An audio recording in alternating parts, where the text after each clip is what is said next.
네, 저희가 앞에서 이제 무선에서 보안을 학습하고 있는데 와이파이 중심으로 봤다면 지금은 이동통신, 특히 이제 4G, LTE 네트워크에서 보안을 보려고 합니다. 4G LTE에서의 인증과 암호화 방식을 저희가 이제 보려고 하는 거고요. 4G 네트워크에서는 이제 모바일 자체, 스마트폰이 기지국이라고 하는 베이스 스테이션에 연결이 돼야 되죠. 그래서 어, 모바일이 이동을 해가면서 가장 가까이에 있는 베이스 스테이션에 연결하게 되고 어, 그 연결 후에는 유선으로 뭐 재우고 또는 다른 코어망까지 연결이 돼 있죠. 그럼 이제 이동통신에서는 와이파이하고의 이제 차이점이 있는데 어, 아래쪽에 보시면 그래서 그 모바일 기기는 심 카드를 통해서 인증이 되고 모바일 사용자는 홈 네트워크에서 최종 인증이 수행됩니다. 그러니까 이동성이 있다 보니까 홈 서브스크라이브 서비스 HSS는 홈 네트워크이고요. 여러분이 이제 이동을 하다 보면 다른 네트워크, 이제 홈 네트워크를 벗어나게 되면 비지티드 네트워크, 방문자 네트워크에 있게 되고 이때는 MME를 통해서 확인이 되고 실제 인증은 홈 네트워크에서 이루어진다는 거죠. 그래서 방문 네트워크에서는 유료 서비스 여부를 확인하고 접속을 허용해 주는 거고 최종 인증은 홈 네트워크에서 이루어진다. 결국 4G는 심카드의 정보를 활용해서 보다 강력한 인증을 제공할 수가 있습니다.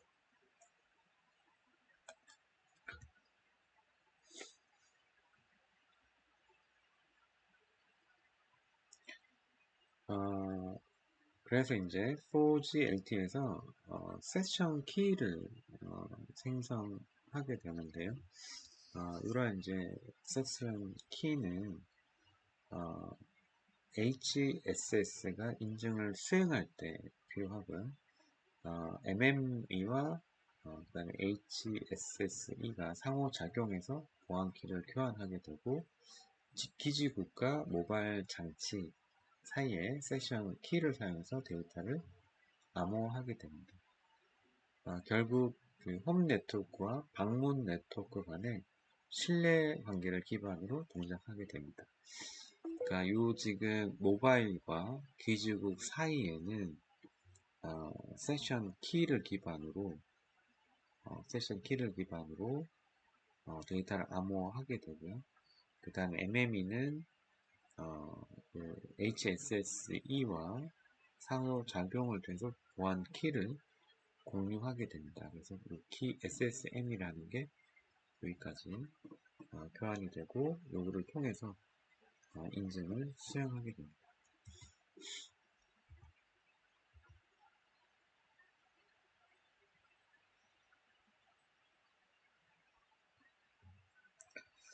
그래서 좀 더 이제 요 과정을 한 번 더 이제 설명하면 결국 HSS 홈 네트워크의 인증을 이제 요청하게 되는 건데 모바일 기기가 네트워크에 접속 요청을 하게 되고 이때는 IMSI라는 그 임시라는 요 데이터에 이제 정보가 포함되어 있고요. 요거를 기반으로 HSS 인증을 요청하게 됩니다.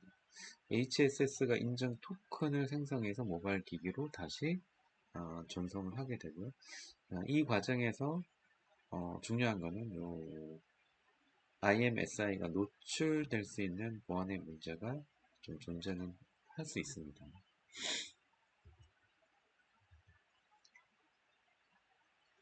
이렇게 단말에서 요청한 그 인증을 HSS 받으면 HSS는 기반으로 키를 기반으로 다시 리스판스를 해주게 되는 거죠. 그래서 인증 토큰, 오스 토큰이라는 거를 모바일 기기로 전송해주는 과정이 있습니다.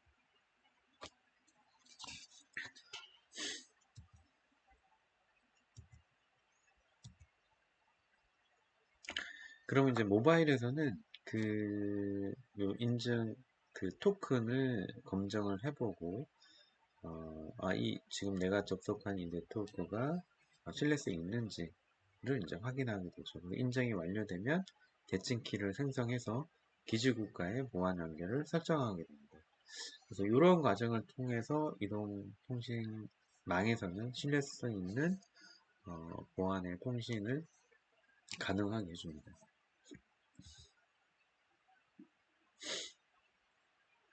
마지막에 이렇게 인증이 완료되는 과정을 거치게 됩니다.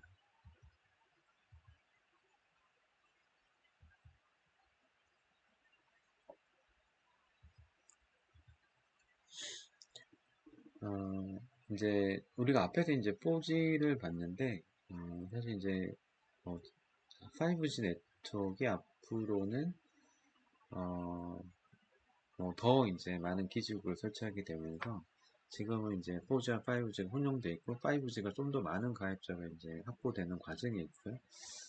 5G가 처음에 표준을 정의할 때는 굉장히 이제 초고속 초저지연의 어떤 4G보다는 상당히 이제 빠른 속도를 이제 강조를 했는데 우리가 아직은 5G에서 고주파 대역의 기지국 설치를 이제 많이 못하다 보니까 우리 세 개, KT, SKT, LG U+에서 이 5G에서 사용할 고주파 대역의 주파수를 이제 구매한 후에 실제적으로는 그 해당 주파수에서 이제 기지국을 설치를 해야 촘촘하게 이제 이거는 기지국을 설치하면 굉장히 빠른 고속의 데이터를 제공할 수 있지만 기지국 자체를 워낙 이제 좁은 구간에 다수를 설치해야 되기 때문에 이제 통신사 입장에서 이제 비용의 문제가 많이 발생하고 현재 기준에서 이런 이제 5G 기지국을 고주파 대역의 5G 기지국을 설치를 해서 어떤 서비스를 활성화시킬 거냐 이것도 조금 이제 의문이다 보니까 투자 대비 효용성, 효율성, 수익성을 봤을 때 하지 않았던 거죠. 그래서 이제 정부가 이제 네 번째 이동 통신사도 만들려고 작년에 이제 좀 노력도 했고 그게 이제 아직은 이제 조금 진행이 좀 더디고 있지만 어쨌든 5G의 고주파 대역의 기지국이 더 설치가 되고 또 6G가 이제 표준에 있지만 앞으로 28년, 30년 사이에는 6G가 또 상용화되기 때문에 아마도 이건 예측이지만 6G 정도의 어떤 이제 기지국이 보편화될 때쯤에 우리가 생각하는 자율주행이라든지 이제 이동통신망에서 어떤 더 많은 데이터와 더 빠른 속도의 어, 이런 거 환경을 필요로 하는 어떤 서비스들이 있을 거고 그런 게 좀 더 이제 우리 생활을 좀 바꾸는 형태가 되지 않을까 생각을 합니다. 그럼 이제 현 시점에서 아직 5G가 생각만큼은 조금 이제 빠르게 가지 못하는 면도 있다. 속도나 서비스 측면에서. 우리가 이제 앞에서 이제 4G를 봤는데, 이제 5G 대비 본다면, 두 개를 비교해서 본다면, 이제 크게 인증 방식에서 보면, 이제 4G는 방문 네트워크인 이제 MME를 중심으로 인증이 이제 결정이 됐는데, 5G는 홈 네트워크가 이제 최종 인증을 하게 됩니다. 그 다음에 키 관리에 있어서도 4G는 사전에 공유된 쉐어드 키 방식이라면 5G는 동적으로 다이나믹하게 키를 생성하게 되고요. IMSI 프로텍션 방식에서도 IMSI가 평문으로 전송이 되는 반면 4G는 공개 키 암호화 우리 앞에서 배웠던 PKI 방식으로 IMSI를 보호하고 있어서 두 개의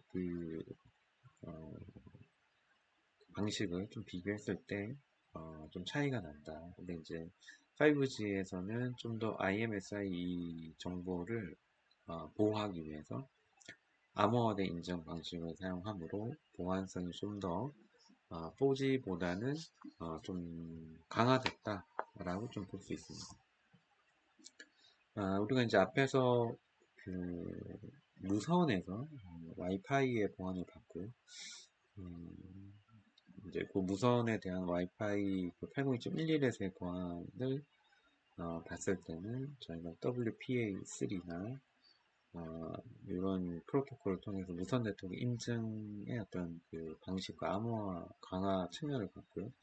EAP라는 프로토콜을 활용해서 보안의 수준을 높이는 부분을 봤었고, 이어서 이제 4G LTE의 보안에서는 특히 이제 심 카드를 활용한 인증 방식과 홈 네트워크, 그 다음에 이제 방문 네트워크, 비즈니스 네트워크 간의 그 데이터를 교환하는, 키를 교환하는 방식이라든지, 그 다음에 이제 인증 방식, 키를 어떻게 관리하는지, 이런 정보를 봤었고, 4G와 5G를 좀 비교했을 때, 좀 더 5G는 IMSI 보호 강화를 위해서 공개키 암호화를 사용하고, 동적키 생성이라든지 향상된 인증 절차를 사용하고 있다. 물론 이제 또 5G, DA, 6G 이렇게 갈수록 네트워크에서의 보안, 특히 이동 통신에서의 보안은 더 강화될 거라고 생각하고 있습니다.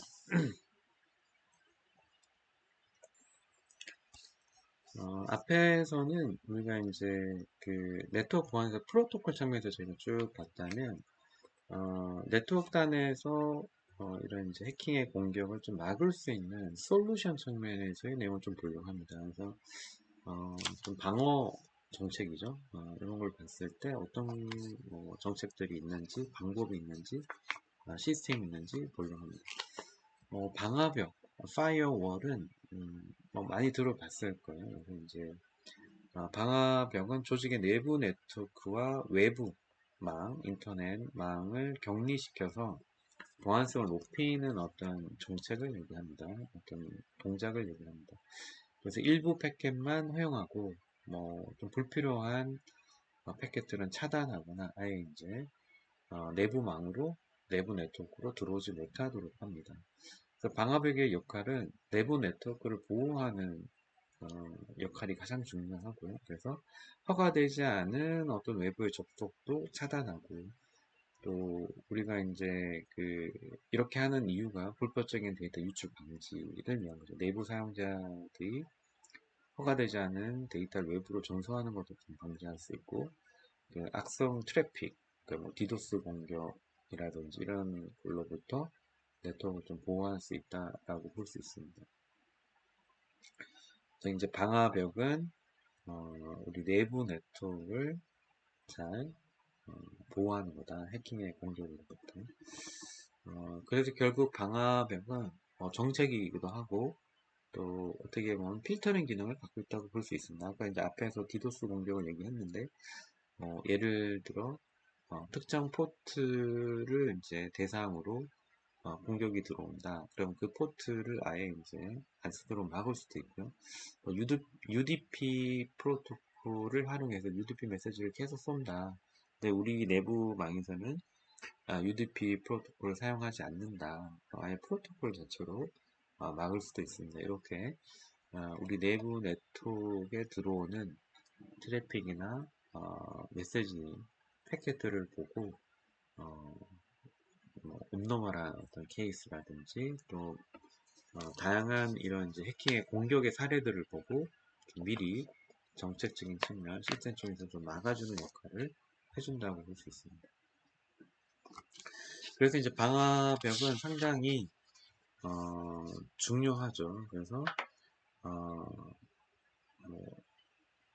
도스 공격, Denial of Service라고 하는데, 사실 도스 공격이라는 건 이제 서비스 거부 공격인데, 최근에 어떤 서버가 특정 어떤 좀비 PC 하나의 어떤 공격, 도스 공격으로는 이제 서버의 기능도 막강하다 보니까 여러 가지 쉽지는 않죠. 그래서 디도스 공격, 그러니까 좀비 PC를 굉장히 많이 만들어서 하나의 타겟되는 서버를 이제 공격하는 거죠. 그래서 이게 이제 디도스 공격이 굉장히 이제 공격의 유형으로 큰 어떤 서버나 서비스를 공격하는 어떤 형태로 발전하게 됐는데, 디도스 공격을 하게 되면 이제 공격자가 다량의 어떤 가짜 정보, 가짜 메시지, 예를 들면 TCP 연결할 때 필요한 3&D 쉐이킹에서 씬 비트를 활용한 씬 플로딩 메시지를 계속 보내는 거죠. 그러면 이 프로토콜 자체가 TCP는 3핸드 쉐이킹을 받아줘야 되기 때문에 서버가 요 TCP 그 싱크 메시지를 보고 다시 이제 회신한 리플라이 해주는 과정을 거치게 되는데, 이게 이제 과도하게 쏟아지면 원래 서버가 해야 되는 기능을 못하게 되는 거죠. 이 메시지를 처리하는 과정으로만 또 서버의 자원이 고갈되는 이런 현상이 발생될 수 있습니다. 결과적으로 정상적인 서비스가 수행되지 않는 그런 이제 문제가 발생할 수 있죠. 그래서 이제 좀비 PC, 디도스 공격은 좀비 PC 하나가 공격하는 게 아니고 여러 좀비 PC를 만들어서 하나의 그 서버를 타깃으로 삼아서 공격하는 형태로 이제 진행이 되죠.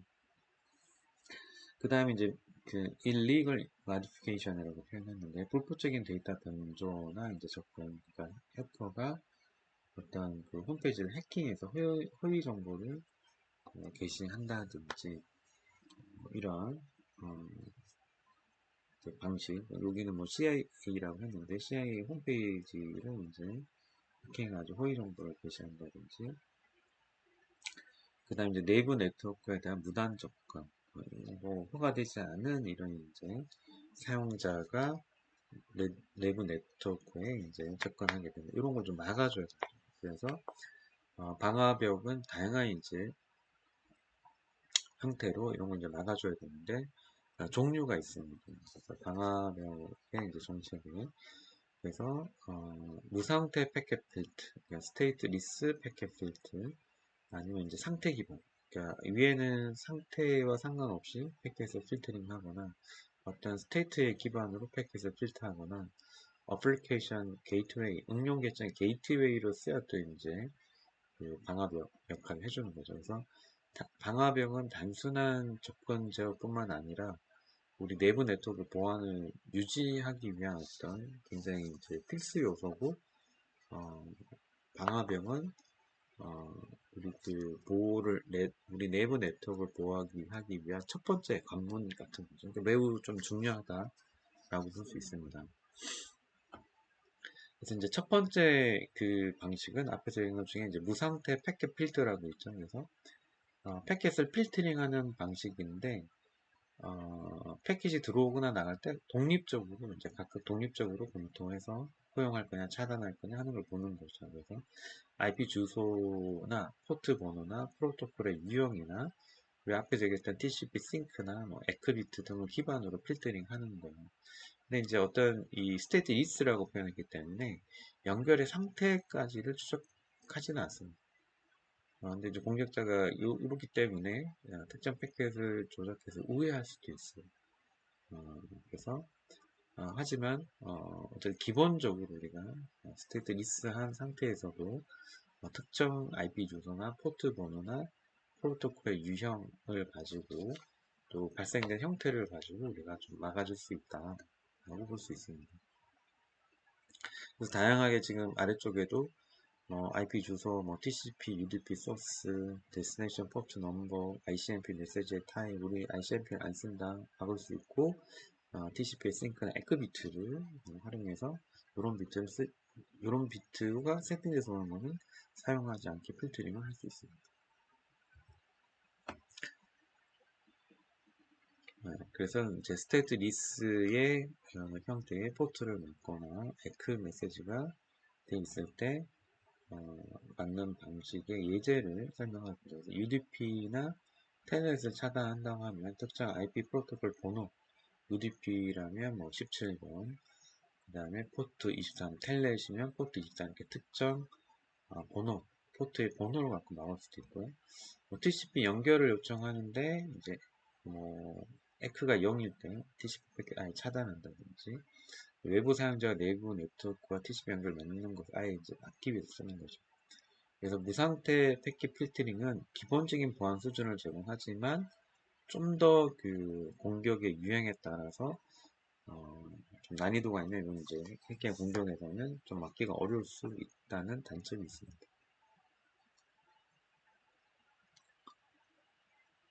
좀 더 이제 이런 스테이트 리스크 패킷 필터링의 예를 보면 외부 웹 접속을 차단하겠다. 그러면 이제 보통 이제 그 HTTP 프로토콜로 뭐 들어온다 그러면 뭐 80번 포트 다 막는다든지 내부 네트워크 보호를 위해서 특정 서버 이외의 모든 TCP 싱크 패킷은 차단한다든지 그다음에 도스 공격 뭐 이걸 막기 위해서는 ICMP 브로드캐스트 쭉 뿌려주는 이런 브로드캐스트 메시지 아예 차단하는 방식 네트워크 추적 방지 그러니까 ICMP의 TTL 완료 패킷은 아예 차단한다든지 좀 더 이런 정책을 잘 만들어 놓으면 또 흔히 알려져 있는 어떤 이런 공격 우리의 네트워크 환경에서는 쓰이지 않는 이런 프로토콜이나 포트나 IP 주소를 가지고 막을 수 있다는 거죠. 이게 좀 유용하다고 볼 수 있습니다. 그 다음 이제 액세스 컨트롤 리스트라고 있는데요. 이제 접근 제어 목록이라는 건데 어떤 패킷이 방화벽을 통과할 수 있는지 결정하는 규칙의 목록이라고 할 수 있어요. 그래서 이제 이것도 우선순위가 있어요. 프라이어티가 있어서 이거는 위에서 아래로 순차적으로 이제 적용을 하는 거죠.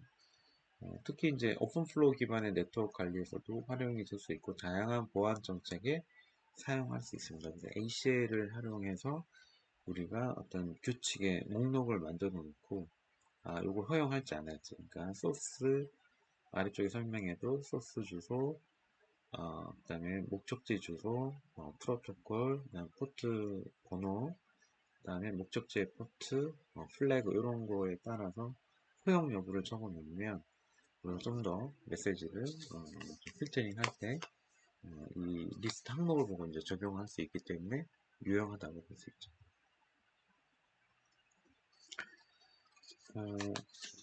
이 stateful 패킷 필터링은 상태 기반의 패킷 필터링인데 이 앞에서 얘기했던 그 스테이트 리스트 패킷 필터링의 단점을 좀 이제 보완해주려고 하는 거고 단순히 각 패킷을 독립적으로 검사해서 패킷의 흐름을 어떤 그 세션을 고려하지는 않습니다.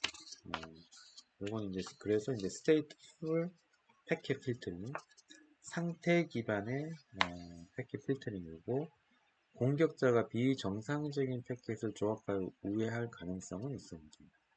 하지만 상태 기반 패킷 필터링의 장점으로 보면 그 스테이트 패킷 필터링의 장점으로 보면 TCP의 어떤 연결 상태를 추적해 SYNC이나 FIN 그 비트 신호를 확인하고 비정상적인 어떤 패킷은 차단한다. 그러니까 응답 패킷이 없이 갑자기 에크 비트가 설정된 게 온다든지 세션이 종료가 됐는데 일정 시간 동안 새로운 패킷을 차단한다든지 그러니까 이 세션이 종료가 됐는데 종료가 끝났으니까 이제 이런 상태를 보고 일정 시간 새로운 패킷을 이제 차단해 보는 거죠.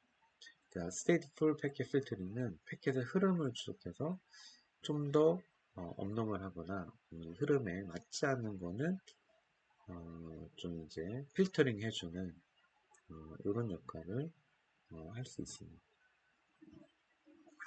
그게 이제 stateful 패킷 필터링이라고 부릅니다. 모든 TCP 커넥션의 스테이트를 이제 확인해가고 어떤 흐름의 동작들의 연결성을 보고 체크해준다고 볼 수 있죠.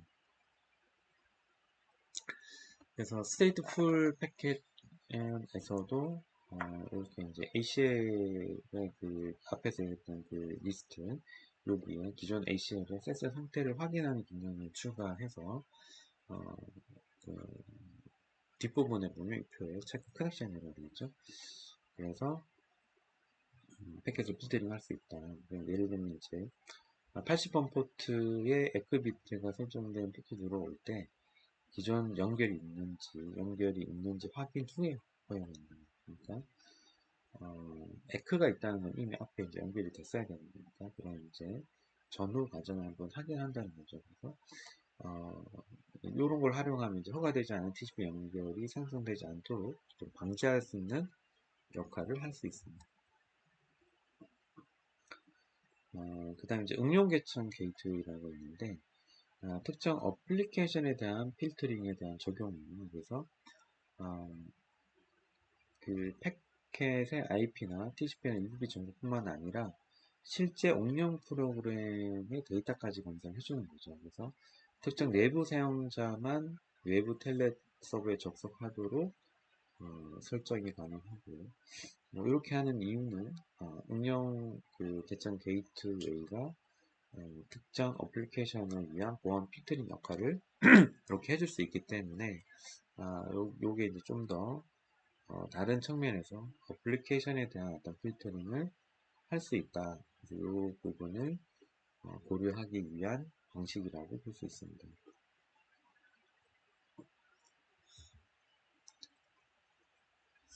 하지만 우리 이제 파이어월과 게이트웨이를 활용한 이런 이제 보안의 어떤 정책이 모든 것을 다 막아줄 수 있는 거냐? 근데 그거는 아니라는 거죠.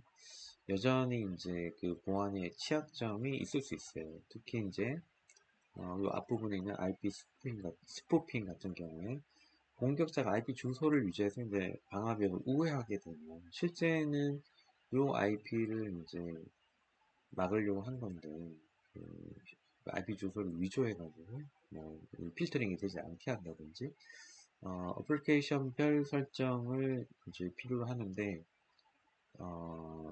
결국 이제 여러 어플리케이션이 예를 들어 다르게 동작한다 그러면 각각 별도의 설정이 필요하거든요. 어플리케이션으로 한다는 게 이제 좀 그런 그 미흡한 부분이 있을 수 있다. 그 다음에 UDP 필트에서도 UDP 같은 경우는 우리가 이제 TCP하고 달리 TCP는 커넥션을 열고 뭐 3&D 쉐이킹부터 해서 커넥션의 유지, 그 다음에 종료 이런 과정들이 있으니까 상태가 이제 추적이 되는데 UDP는 상태 추적이 안 되거든요. 그죠? 그래서 이제 이런 아직 보안의 취약점을 포함하고 있다. 뭐 방화벽과 게이트웨이가 모든 걸 막아줄 수는 없다. 근데 이제 트레이드 오프는 있어요. 뭐냐? 계속 높은 보안을 유지를 하면 이제 보안청에서 상당히 좋은데 이제 인터넷 아니면 이 접근성이 인터넷 접근성이 떨어질 수 있는. 그러니까 뭐 꼭 이거는 네트워크 보안뿐만 아니라 이 트레이드 오프의 얘기는 다른 쪽에도 마찬가지예요. 여러분이 뭐 스마트폰에서도 iOS 기반의 애플폰은 굉장히 보안이 강화가 돼 있죠. 어, 우리가 안드로이드 OS 기반의 뭐 갤럭시 폰에 비해서.